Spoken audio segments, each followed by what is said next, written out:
Hello everyone, welcome to the class once again. I hope you're all doing good and you're the best of your health. So I believe that you have seen the first class of this exercise, that is mechanical properties of fluid, and you have practiced more questions based upon the same, that is the mechanical properties of fluids. I believe that you are thorough with all the concepts used in this chapter. So after completing the first exercise, let's go to complete the next 5 questions of this exercise, that is from question number 6. We have question number 6 as: a small steel ball falls through a syrup at constant speed of 10 cm per second. If the steel ball is pulled upwards with a force equal to twice its effective weight, how fast will it move upwards? So now you see some important points in this case. We have a small steel ball that falls through a syrup at constant speed of 10 cm per second. That means it's a case of terminal speed. That means it's moving with a constant speed, there is no net acceleration within the steel ball. Next you see, if the steel ball is pulled upwards with a force equal to twice its effective weight. Now it is being pulled upward with a force equal to twice its effective weight. How fast will it move upwards? A 10 cm per second, B 20, C 5, D minus 5. Now how to comment on the final speed of the object that will be attained while it is moving upwards? See here, the case is of terminal speed, there is no net acceleration. You must be knowing that how to actually comment on the terminal speed. Any object moving through a fluid will attain a terminal speed at one point of time, and from Stokes' law, this is the case. Let's say this is the object which is moving with a constant speed v. The forces acting on this object is its weight W and the buoyant force Fb. Now you see that using these values, we can say that the effective weight, because in question the term has come effective weight. Effective weight will be due to both this, its actual weight in air and its the buoyant force acting on it. So it will be W minus Fb. That is the effective weight. Now we all know that in the case, since it's moving with a constant velocity, a net force will be acting, the viscous force will be acting, that will be cancelling out the effective weight, and that will be acting in the upward direction. Since the body is moving in the downward direction, understand, the viscous force will be acting in the upward direction, and this will actually cancel out the effective weight. From Stokes' law we know that, I'm just giving you elaborate method so that you can imagine and understand. From Stokes' law we know that 6 pi eta Rv is equal to W minus Fb, that will be equal to effective weight. Now you see here, you just see this equation. Now see this, if the steel ball is pulled upwards with a force equal to twice its effective weight, that means W minus Fb and then twice its effective weight, it is pulled upwards. Now what forces will be acting in the downward direction? Understand, when it is pulled upwards, the new case will be somewhat like this. You just see this formula, and I believe that you would have taken note of this.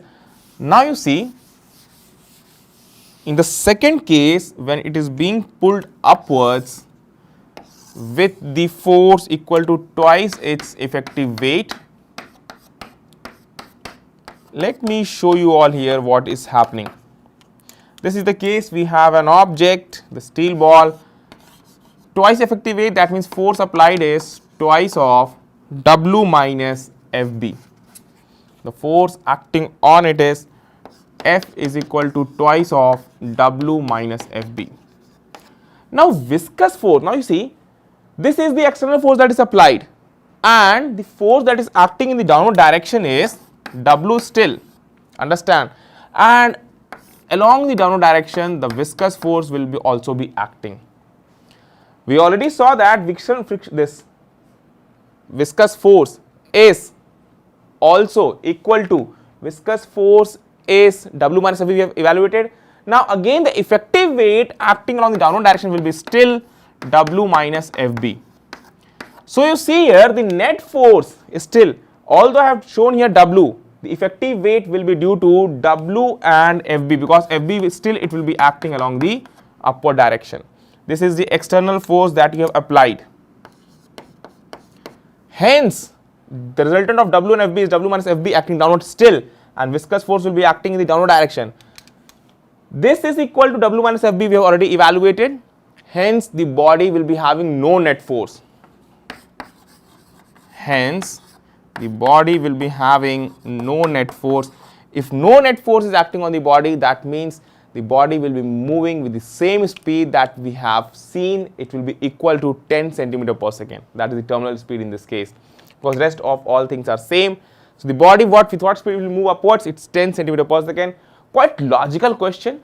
Seems that it is theoretical question, but you have to apply, you have to think, you have to imagine, and then you have to reach on to the result. It's a very good question, although it seems to be simple, but let me tell you, I've explained you, it might seem to be simple, but it's a very good question. The answer is 10 centimeter per second. The rest all options are incorrect. I believe that you have got to understand how we have solved this question. So this is how you have to approach, you have to think logically, although no equations are employed, but your analysis of the question and solution and your understanding of Stokes' law will only make you to reach on to the answer. So now with Stokes' law understanding, I believe that you would have understood how to use it. Let's go to the next question, question number 7. The excess of pressure inside a soap bubble is twice the excess pressure inside a second soap bubble. So we have soap bubble and we're talking about excess pressure. The volume of the first bubble is n times the volume of the second, where n is A 0.125, B 0.250, C 1 and D 2. Now see here, we all know the formula for excess pressure inside a soap bubble.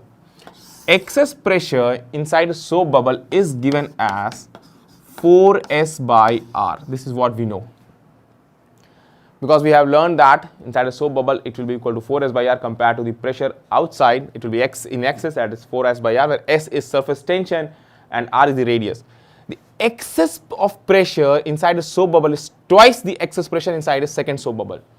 So let us say we have two soap bubbles, one of radius R1 and one of radius R2. I am just drawn relatively that R1 is smaller, but we all don't know whether R1 is larger or R1 is smaller. Now you see here, first of all, we should see that how to relate the excess pressure. It says that it's more, the excess pressure inside a second bubble, it's twice. In the first one, excess pressure is twice. So for the first, if I write P1 will be equal to 4S by R1 and P2 will be equal to 4S by R2. Given that P1 is equal to twice of P2, implies that 4S by R1 is equal to twice of 4S by R2. From here, can you comment on the value of R1 and R2? You will get R2 equals to twice of R1. R2 is equal to twice of R1. This is what we got. Now you see here, the volume of the first bubble is n times the volume of the second. The volume of the first bubble is n times the volume of second. So we can write in this way. So n will be equal to V1 by V2, or we can write 4 by 3 pi R1 whole cube upon 4 by 3 pi R2 whole cube. From here clearly you can write n equals to R1 by R2 whole cube. N is equal to R1 by R2 whole cube, and R1 by R2 value is already clear to us. R1 by R2 will get you 1 by 2. So this will be equal to 1 by 2 whole cube. That will be equal to 1 by 8. If 1 by 8, so its answer will be 0.125. That's 0.125 to the ratio. That easily you can check 1 by 8 is 0.125. Option number A, 0.125. Yes, that's the right answer. Rest all are incorrect. So because the soap solution is made of the same fluid that we have taken into consideration, that is the same fluid, so we have to use directly the formula for excess pressure, that is 4S by R inside a soap solution. Use it and apply all these steps logically. You are going to get the value of n, that is equal to 0.125. After this, let's go ahead with more practice, with more questions and small questions, but we are actually using different concepts to be employed in this chapter. Helpful exercise for our preparation. Next question of the class, 8th one. N drops of a liquid each with surface energy E. So you have got n small drops and each having a surface energy E joined to form a single drop. They join to form a single drop. Some energy, option A says that some energy will be absorbed in the process. B, some energy will be released in the process. C, the energy absorbed or released will be n e to the power 2 by 3 minus 1. And D, the energy absorbed or released will be E n minus n to the power 2 by 3. Now see here, n drops of liquid. You must be knowing the concept of surface energy. Surface energy is given as surface tension multiplied with area. For n drops, you see, for n drops, we have the surface energy will be equal to n into S into area, that is U initial. We can comment on this. Surface tension will be same. Now area A, let's say they are of radius small r. Let's say each drop is of radius small r. Each drop is of radius small r. From here you can say initial surface energy will be n into S into 4 pi r square, because 4 pi r square is the value of the surface area, ns into 4 pi r square. We got this. Now they coalesce to form a single drop. In that case, let us say the larger drop has a radius capital R. Let large drop form or larger drop formed is having a radius of capital R. Let's larger drop formed is of radius capital R.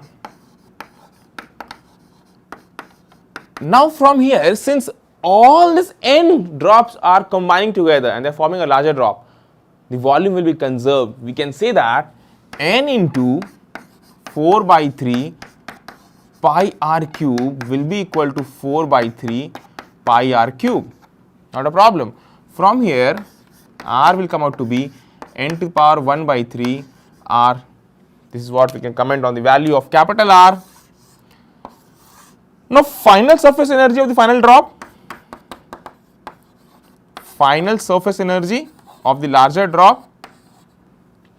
Easily you can evaluate by using surface tension into area. Final surface energy UF is equal to surface energy that will be equal to surface tension into area final is equal to S into 4 pi capital R square. From here you are going to get S into, I believe that you can see up till this end, that's not a problem, S into 4 pi capital R square, you are going to get n to the power 2 by 3 multiply with R square. This is the value that you are going to get for the value of final surface energy.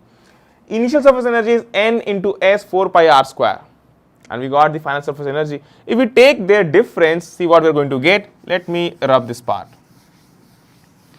And before that, see here, before that, it's also given that n drops of a liquid each with surface energy E. Each with surface energy E. So if I do S into A initial, that will be equal to S into 4 pi R square. This is given as E. So if I take the difference in surface energy, that is U initial minus U final, will be having this n into S 4 pi R square, n into S 4 pi R square minus n, here you see 4 pi S n to the power 2 by 3 R square minus 4 pi S, and you are having n to the power 2 by 3 R square.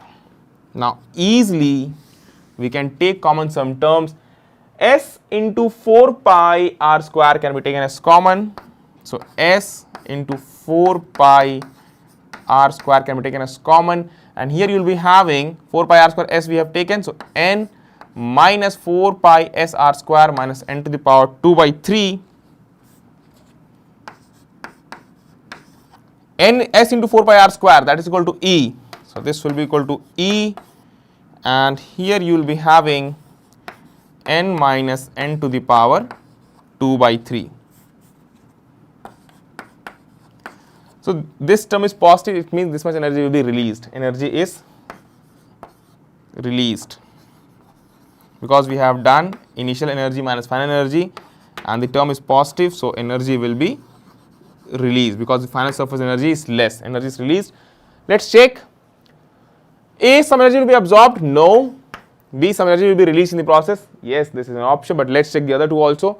The energy absorbed or released will be n e to the power 2 by 3 minus 1. No. And here you have the energy absorbed or released will be E n minus n power 2 by 3. Yes. See, now the problem comes in this option. You must be thinking that B or C, some B or D, but in examination questions can come. You have to give the exact option. Here if you calculated, you got this term as the energy released. And here you see this option is matching. It's energy absorbed or released, so both terms are there and the values also given. So you need to choose this option as the right answer, option number D. The best option which suits as per the answer, because only one choice is correct in your NEET examination. Sometimes if you get confused whether to choose among two, which one is the more better, you have to see which gives you the more information about the answer. You need to evaluate the answer. That is what is required in such questions. Now, after this, we did a question on surface energy. Let's proceed with the next one. That is the 9th question. Question number 9. Two hailstones. I believe that you must be knowing about hailstones. That is a solid ice you can think about. With radii in the ratio of 1:2 fall from a great height through the atmosphere. Then the ratio of their momenta after they have attained terminal velocity is A 1:1, B 1:4, C 1:16 and D 1:32. Ratio of their momenta, we all know that momentum is mass into velocity. Momentum is equal to mass into velocity. Hailstones, that means two hailstones, that means we are talking about the same material of which they will be made, and let's say it's the solid ice. So here first of all, it says that the ratio of first to ratio of second, sorry, the radii of first to the radii of second, that will be equal to 1/2. First we have this. Now you see here, two hailstones with radii in the ratio of 1:2 fall from a great height through the atmosphere, the ratio of momenta after they have attained terminal velocity. We need to talk about terminal velocity, and if you remember, terminal velocity is given as 2/9 eta r square rho minus rho of the fluid in which it is moving. Here it's, let's say it's moving in air, so rho minus rho of air multiplied by g. For the two velocities, for the two hailstones, if you want to compare the terminal speeds, you see here they will be proportional to the square of the radius. That is what we can obtain. Rest all things will be constant for both. So velocity is proportional to r square. Eta will be same for the air, rho will be same for hailstone, and rho will be same for air. Rest all same term will be used. Now if I talk about momentum and first of all mass. Mass is what? Mass is volume into density. 4/3 pi r cube multiply with density. This is what we know about the mass. So now if I talk about the momenta, P1 will be equal to m1 into v1, and then we have P2 that will be equal to m2 into v2. The ratio of their momenta, when you talk about the ratio, let's see here.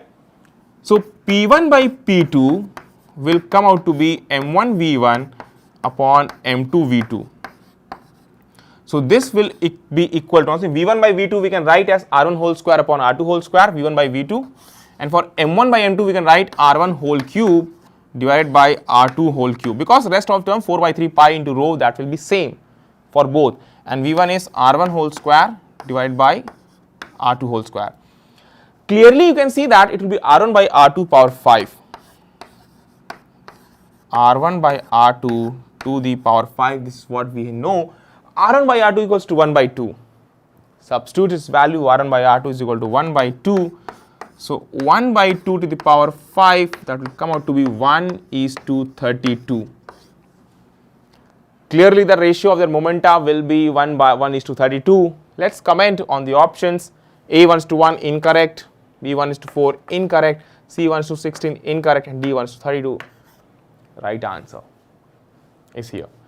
I hope that this would have made you understand how to proceed with such kind of question. You need not to write the formula entirely. If you know that velocity is proportional to r square, substitute it. If you know that mass is proportional to r cube, substitute it and directly reach to the answer. Need not to go, and that is where you can save time on such questions. I have given you an elaborate explanation so that your understanding can be clear. But on the day of your examination, if you have practiced more, the formula would be in your mind. Directly put up the formula, directly use the proportionality and get to the answer directly. You can save time on such questions. That will be good practice. And when you practice at home also keep this in mind to save time. This would be really helpful. Let's go to the next question of the class. That is question number 10. A soap bubble in vacuum has a radius of 3 centimeter. Soap bubble in vacuum has a radius of 3 centimeter and another soap bubble in vacuum has a radius of 4 centimeter. If two bubbles coalesce under isothermal condition, then the radius of the new bubble is A 2.3 centimeter, B 4.5 centimeter, C 5 centimeter and D 7 centimeter. Now in this case, first of all, you see that what we need to apply. We need to think that it says that a soap bubble in vacuum has a radius of 3 centimeter. So let me show you all here. Soap bubble in vacuum has a radius of 3 centimeter. So let me say this is R1, and you have another soap bubble which has a radius of 4 centimeter, that is R2. Given that R1 is equal to 3 centimeter and R2 is equal to 4 centimeter. This is what that has been provided to us. Now if you are thinking that when they coalesce, what will happen? What to use now? Now we all know two things. Either to use the excess pressure formula or surface energy formula. Either to use excess pressure formula or surface energy method. Now which one to use? It's a case in vacuum that is happening, or surface energy method and isothermal conditions are applied in this case. It says that a statement that the both are getting together, they both are coalescing together under isothermal conditions. So what formula to use? So for that, first of all, what you do, you take note of all this, and let me start with the other end. Take note of till here. Okay, now you see here, the problem in this question is it's given that under isothermal conditions, because how to use this term? We all know that under isothermal condition PV equals to nRT, that will be maintained. Now when they coalesce, let me show you all here, the rest of things you have taken down. When they coalesce, the air will remain constant. Air volume will remain constant. We all can say that pressure into volume, this will be maintained, because PV equals to nRT. We know that PV equals to nRT, and here it will be equal to PV is equal to P1 V1 plus P2 V2. Why? Because why I am doing this? Because the moles of air will be in excess. When they combine, they will be adding up. So that's why we are doing this. N1 plus N2, here we will be getting nRT is equal to N1 plus N2 RT. Now from here, when I am adding moles, see what we are getting, pressure will be equal to 4S by R of the final radius R I am using for final bubble. Next, its volume will be 4 by 3 pi R cube is equal to pressure here 4S by R1 multiply by its volume 4 by 3 pi R1 whole cube plus 4S by R2 multiply with 4 by 3 pi R2 whole cube. This is what we can comment upon the pressure relation. Now you see here, some terms will be cancelled out. 4S can be cancelled out. 4 by 3 pi, 4 by 3 pi, 4 by 3 pi will be cancelled out. You will be having this R, 1 R will be cancelled out. This R1, 1 R will be cancelled out. This R2 and 1 R2 will be cancelled out. So you will be getting finally R square will be equal to R1 square plus R2 whole square. It's a very good question. You cannot apply the excess pressure formula here. You cannot apply the surface energy formula. You have to apply this formula. Something related to thermodynamics. Now R square is equal to R1 square plus R2 square. Let me use it. R1 is given as 3 and R2 is given as 4. This will be the case. 3 square plus 4 square is equal to 25. Therefore, R is equal to 5 centimeter. This is the answer. R is equal to 5 centimeter in this case when they coalesce. Let us comment on the answer. A 2.3 centimeter, no. B 4.5, no. D 5 centimeter, yes. Sorry, C 5 centimeter, yes, and D 7 centimeter, no. Very good question. It will entail us. Sometimes we have to apply concepts away from the chapter that we are doing, because in this the concept of bubbles, we will be getting the idea that whether you use surface energy, whether you use excess pressure formula. Here we use the formula for excess pressure also, and finally we also use the concept of thermodynamics in this question. It's a very good question, but you should know how to do such kind of question. If you're thorough with each of the chapter, you can also solve questions when combined concepts from 2 or 3 chapters are used in one question. So I hope that this exercise will be of great help to you all in your preparation and in your practice.